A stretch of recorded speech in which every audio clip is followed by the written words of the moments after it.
Palmolive Soap, your beauty hope, and Luster Cream Shampoo for soft, glamorous, caressable hair bring you Our Miss Brooks, starring Eve Arden.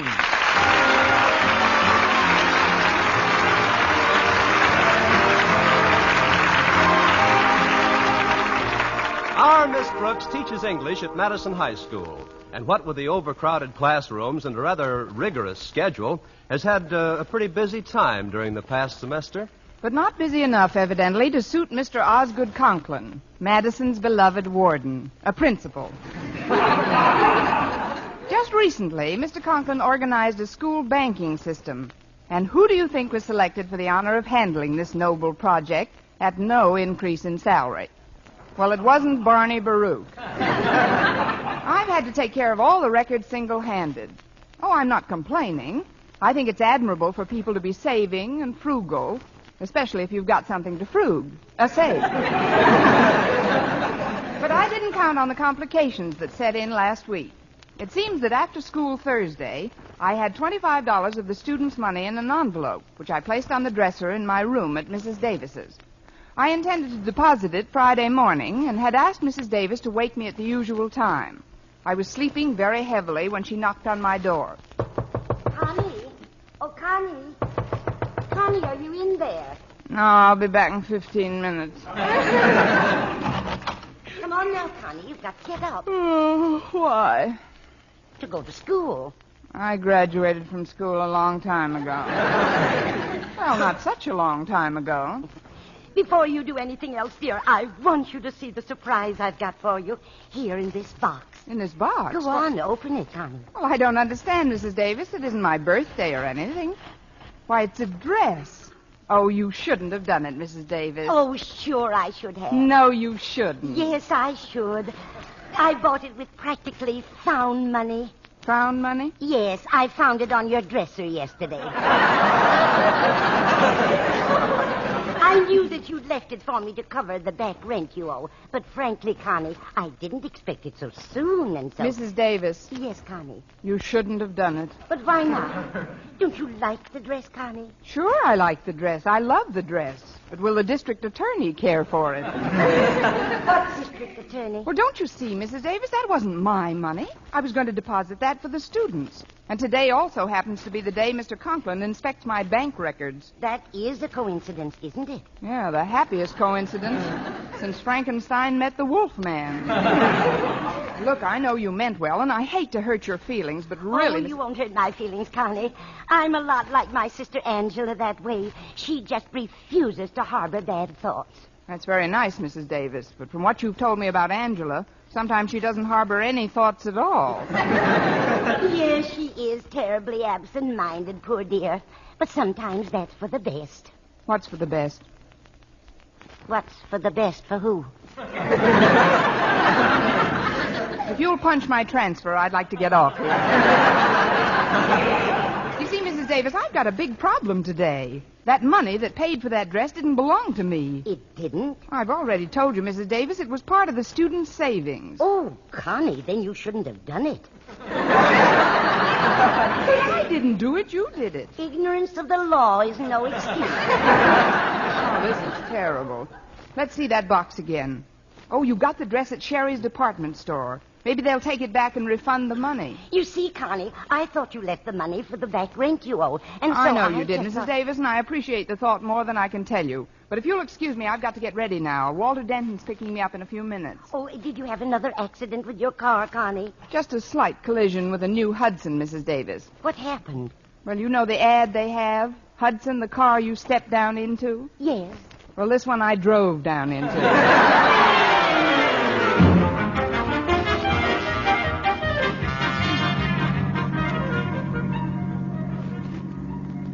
Do you know how to get to Sherry's department store, Walter? I've got to stop there for a minute. Oh, sure, Miss Brooks. I'll get you there in no time. By the way, how do you like the car today? The car? Oh, it looks fine, Walter. I polished all 4 fenders the other day. Well, I'm sure that'll improve the appearance of...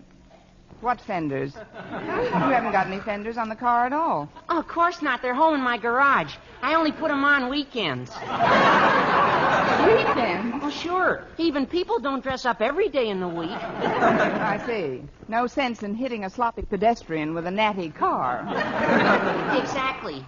You know, human beings are a lot like cars if they only stop to think about it. Take yourself, for instance.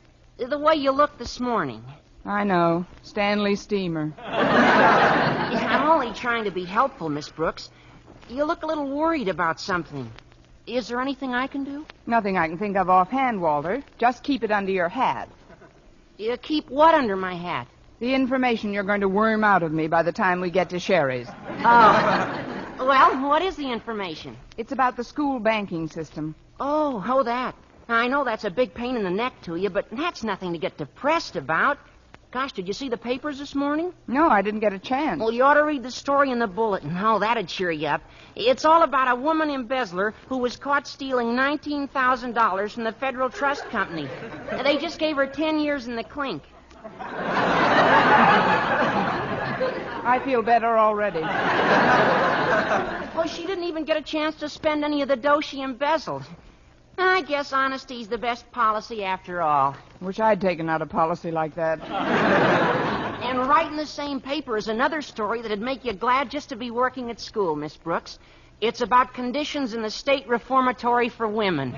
No good, huh? Deplorable. Oh, they make the poor inmates mop the floors all day long. And if they haven't got any mops, which they usually don't have because they're so short of everything, why, then the women have to mop the floors with their hands. How awful. Oh, here's the store, Walter. Drive up in the back, will you? That's the quickest way to get to the basement. Basement? Certainly. That's where they keep the mops, isn't it?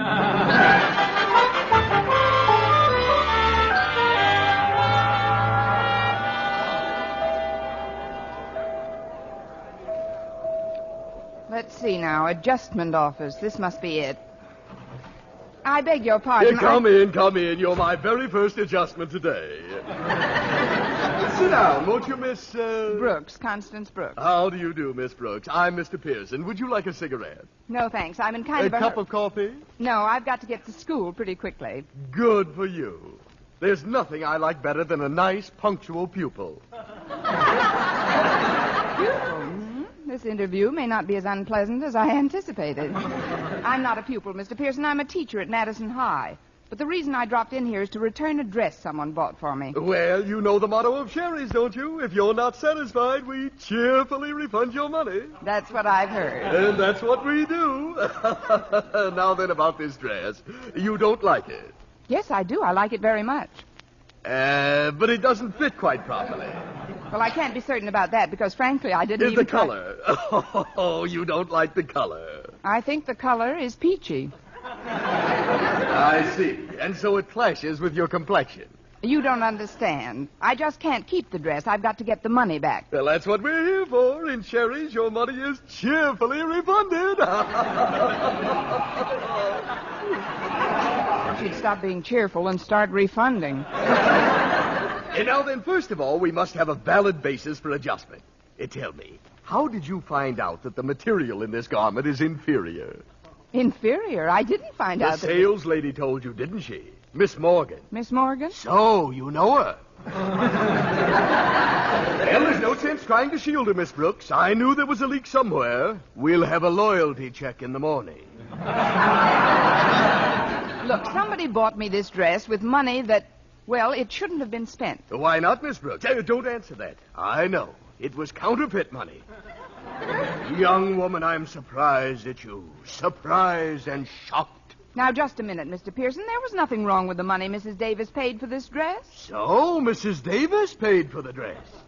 Miss Brooks, what are you doing with Mrs. Davis's dress under your arm? I know. You couldn't afford the dress yourself, but you needed money. So when you saw it lying there on Mrs. Davis's bed, you couldn't resist the temptation. You picked it up and brought it here for a refund. Oh, you poor misguided creature. This guy really runs the gamut.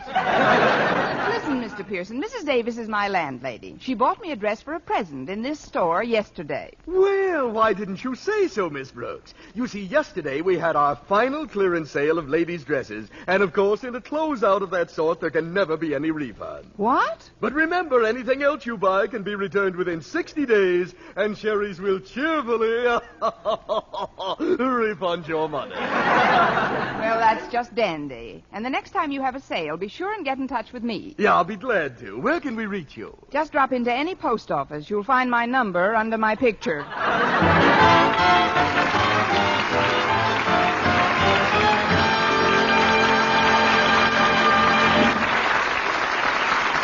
Our Miss Brooks, starring Eve Arden, will continue in just a moment. But first, here is Vern Smith.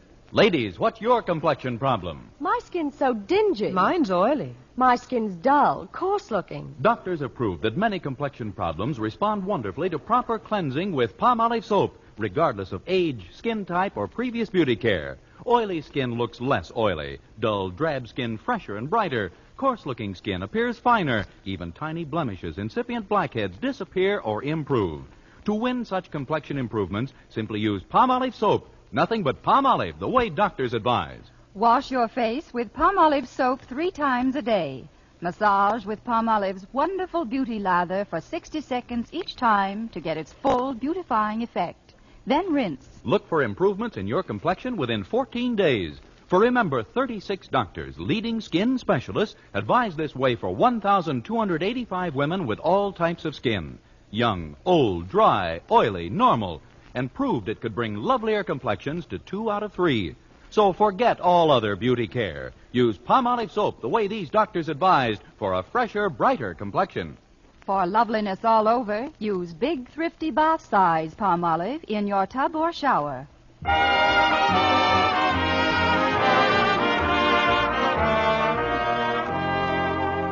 Well, Sherry's department store lived up to its reputation by refunding the dress and cheerfully keeping my money. In a way, it's a good thing I had the extra dress with me, because when we got to school, I stepped out of Walter's car and right through the hem of the dress I had on. Well, knowing I had to face Mr. Conklin, I felt pretty panicky. It's bad enough to have your spirits dragging without having your hem down there, too. But I finally hit on a pretty good scheme. Between classes, I dropped into the domestic science room to have my old dress patched up and to try and sell the new one. Excuse me, Miss Atterbury, but I wonder if you could help me out. Oh, it's Miss Brooks. Well, come in, dear. What can I do for you? Well, I tore the hem of this dress I've got on, and I'd like to get it fixed up. I'll do whatever I can. Some of these sewing machines are in pretty bad shape. There's one old singer here that hasn't worked for weeks. That's too bad. Maybe you could teach him to dance. Or sew the seam by hand. Let's see that hem now. Pretty bad rip. Take quite a while to fix it. Well, then maybe I'd better slip on this other dress till you're done. I'll just step behind this screen here and take this one off.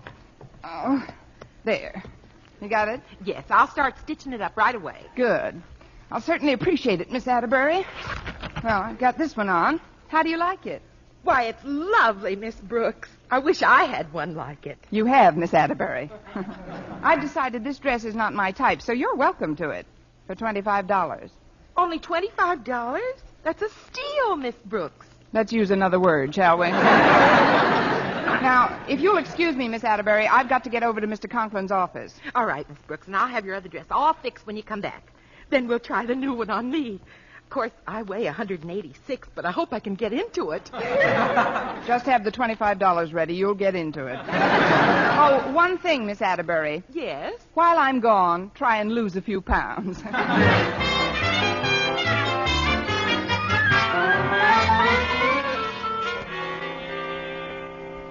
Now, see here, Harriet. Just because you're my daughter doesn't give you the privilege of taking time off from your study period. As principal of this school, I must... But, Daddy, it'll only take a minute.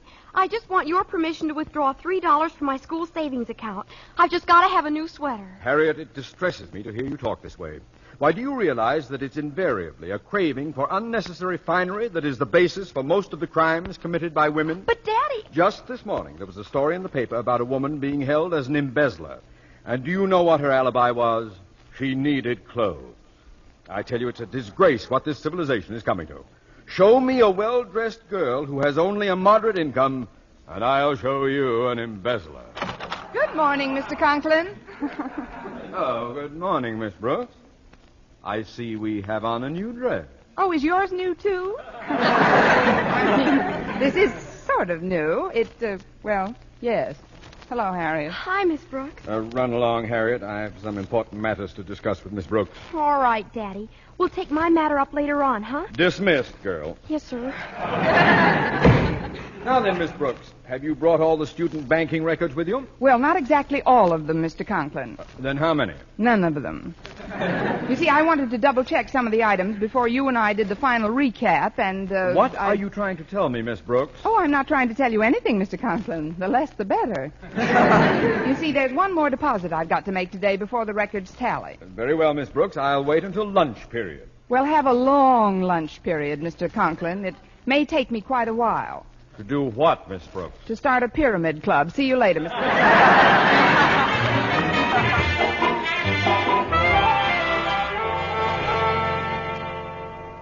Oh, you did a wonderful job on my old dress, Miss Atterbury. Now, suppose you try on this new one. All right, Miss Brooks. But I'm so much heavier than you, I hope I can get it on. Oh, you'll get it on easily. I have to smear you with butter. Now, off with the old, and on with the new. Lift your arms. That's a good girl. Now, down over your shoulders. Fine. Past your waist. Good. Now, past your... There. Oh, it fits you like a glove, Miss Atterbury. Feels like I'm standing in the pinky. Well, close the zipper along the side. The zipper? All right. Oh, it won't move. Oh, nonsense. Take a deep breath. Now hold it. Oh, there we are. When can I breathe out?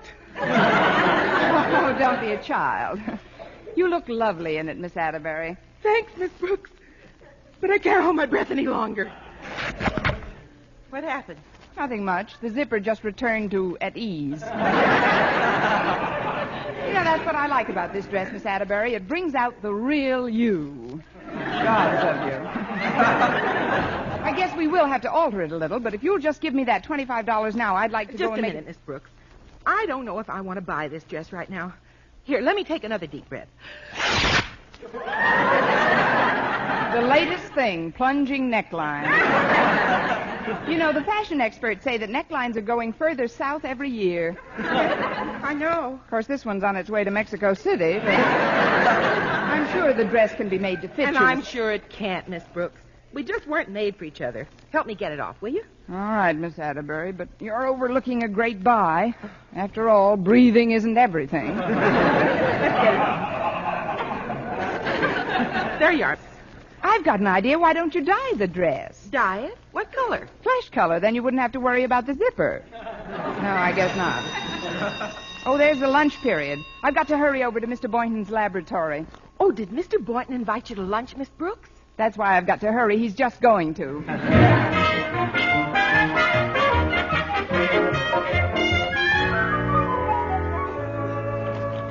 Oh, hello, Mr. Boynton. I'm glad I caught you before you went to lunch. Hello, Miss Brooks. I'm not going to the cafeteria today. I brought a couple of sandwiches to eat right here. Would you like one of them? Oh, I don't know, Mr. Boynton. I don't like to take Oh, your... go ahead, Miss Brooks. They're very good. Well, thanks. And they're only 30 cents apiece. Here's 15. I'll just eat the bottom half. I really should be in Mr. Conklin's office right now with the school banking records, but frankly, I'm a little shy. Well, that's one of the reasons I like you, Miss Brooks. I don't mean bashful shy. I mean come to the station house shy. I don't understand, Miss Brooks. Is there something wrong? Nothing serious, Mr. Boynton. Do you think you could ever love an embezzler? I never have. What's this all about, Miss Brooks? Oh, well, let's forget it. Let's live for today. Eat, drink, and be merry, for tomorrow we die. Here's another 15 cents. Give me the top of that sandwich. Are you sure everything's all right, Miss Brooks? Oh, let's not talk about it, Mr. Boynton. Tell me, why are you eating in the lab? Cutting down on expenses? Well, sort of. I've been a little short all month. You too? Well, I'll be solvent again this afternoon. Mr. Conklin's buying a sport jacket of mine. It's one that was sent to me for Christmas, and he just insists on my selling it to him. Says he wants to wear it to the faculty masquerade ball next month. Masquerade ball? What kind of a jacket is it? Well, it's green suede. Mr. Conklin's going as Robin Hood. Oh, he's a natural. What's he giving you for it? About $25.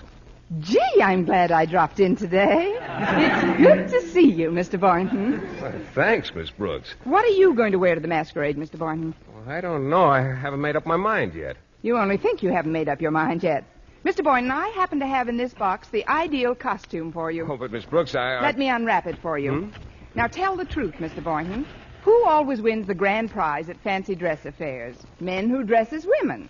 Men who dress as women. You're so right, Mr. Boynton. Now, take your jacket off. But I don't Now, want... that's a good boy. Just slip this dress on for size. Oh, but Miss Brooks, I'll never be able to get into it. If Miss Atterbury could get into it, you can get into it. Now, come on, right over your head. Just straighten it out. There. Oh, I feel ridiculous, Miss Brooks. Why, it looks lovely on you, Mr. Boynton. And I'm going to let you have it very reasonably. But it's so tight. Well, naturally it's tight now, but that's easily corrected. It'll fit you perfectly when you've got the proper foundation garment on. Foundation garment? Oh, excuse me, Walter and I were just...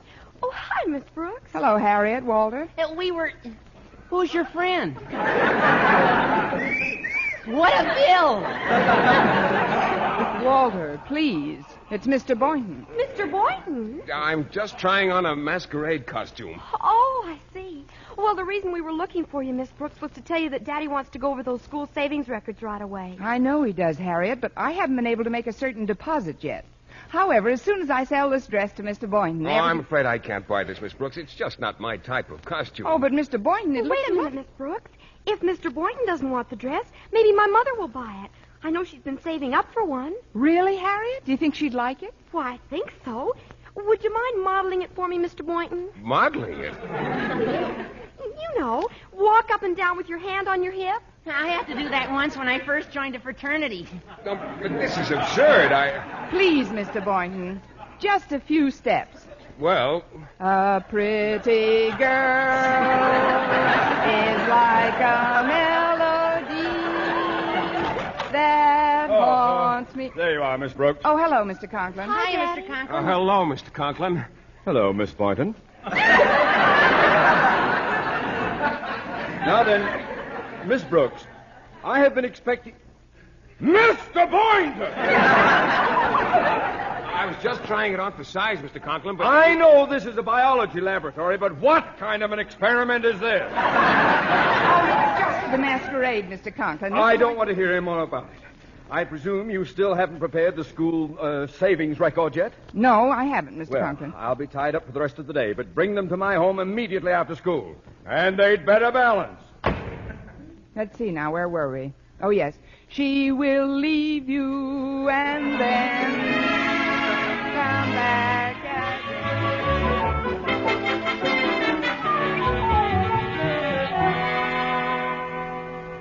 Now, if you'll just take this chair by the desk, Miss Brooks, we'll check these columns of figures. Oh, before you do, Mr. Conklin, there's something I'd like to explain. You see, when you add them all I'm up, they sure don't... I'm mentally equipped to add a column of figures, Miss Brooks.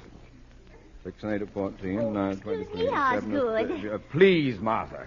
Can't you see I'm trying to do some work here? Well, I just want to talk to Miss Brooks for a minute. Well, go ahead, but be quiet about it. Yes, dear. 6 and 8 of 14. Come over here, Miss Brooks. I see you're wearing the dress, Mrs. Conklin. How do you like it? Oh, I like it fine. How much did you say it was worth? $25. Oh, good. You'll never guess where I keep my money, Miss Brooks. Not in the school savings bank, I hope. No, it's in the sugar bowl. I'll go and get it for you, Miss Brooks. Miss Brooks, come here this instant. Yes, sir. Hurry, Mrs. Conklin. Now sit down, Miss Brooks. I've added these figures very carefully. 3 times. And I still get the same total. I know. There's $25 missing. You knew? That's what I was trying to explain, Mr. Conklin. You see, that was the money I didn't deposit. But why not? Well, it was used for something else. Something else? But that was a sacred trust, Miss Brooks. How could you do such a thing? Why, that's an awful... Pardon me, Osgood. But I've got to talk to you. There's $25 missing from the sugar bowl. Right?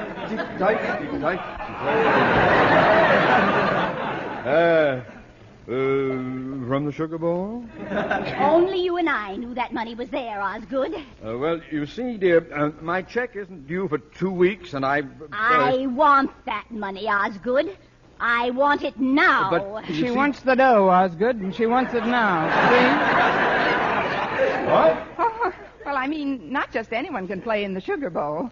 You've got to be invited by the Southern Conference. Of course, this year the Rose Bowl. I'll get it. Oh, come in, Mr. Boynton. Oh, hello, Mrs. Conklin. Oh, good afternoon, Miss Brooks. Hello, Mr. Boynton. Well, here's that jacket, Mr. Conklin. I must say it's a good buy for only $25. Jacket? I meant to call you about that, Boynton. I've decided against buying anything for myself. I want to surprise Mrs. Conklin with a little gift. A new dress. Surprise! How much is this dress, my dear? $25. I just happen to have that amount on me. Here you are, my dear. Thanks. Here you are, my dear. Thanks. Here you are, my dear. Thanks. The books are now balanced. Oh, just a minute, Mr. Conklin. Let me have 50 cents of that money. Here you are, Mrs. Conklin. But, Miss Brooks, what's the 50 cents for? Get yourself a mousetrap for the Sugar Bowl. Eve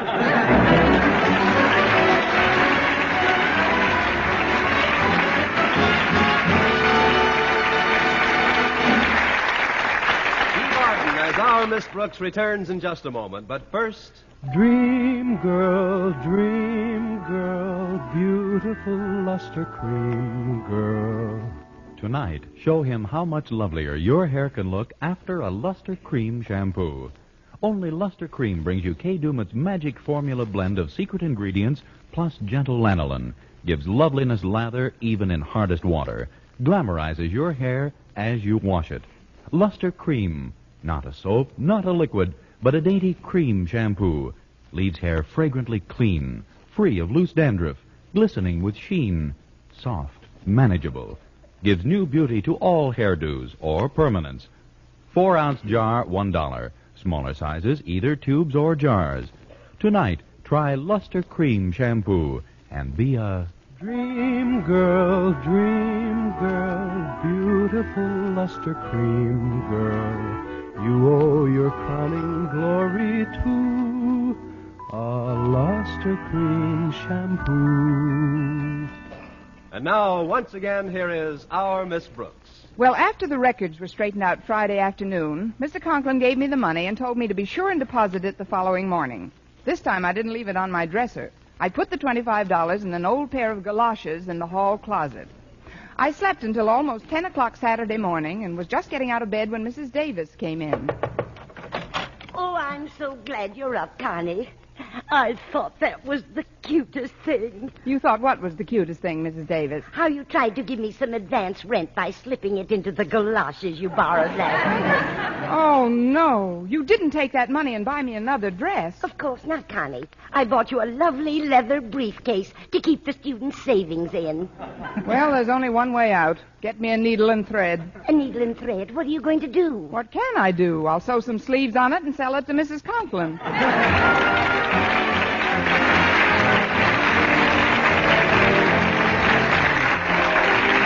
Tune into another Our Miss Brooks show brought to you by Palmolive Soap, your beauty hope, and Luster Cream Shampoo for soft, glamorous, caressable hair. Our Miss Brooks, starring Eve Arden, is produced by Larry Burns, written and directed by Al Lewis, with music by Wilbur Hatch.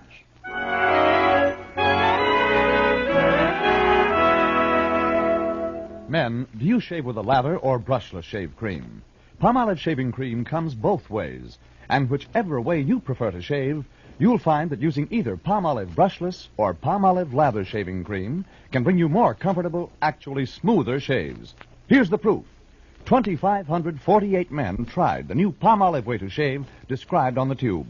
And no matter how they had shaved before, 3 out of every 4 got more comfortable, actually smoother shaves. Get Palmolive brushless or Palmolive lather shaving cream today.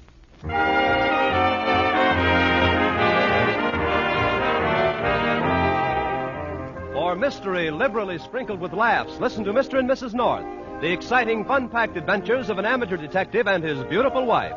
Tune in Tuesday evenings over most of these same stations. And be with us again next week at this same time for another comedy episode of Our Miss Brooks. Bob Lamont speaking. This is CBS, the Columbia Broadcasting System.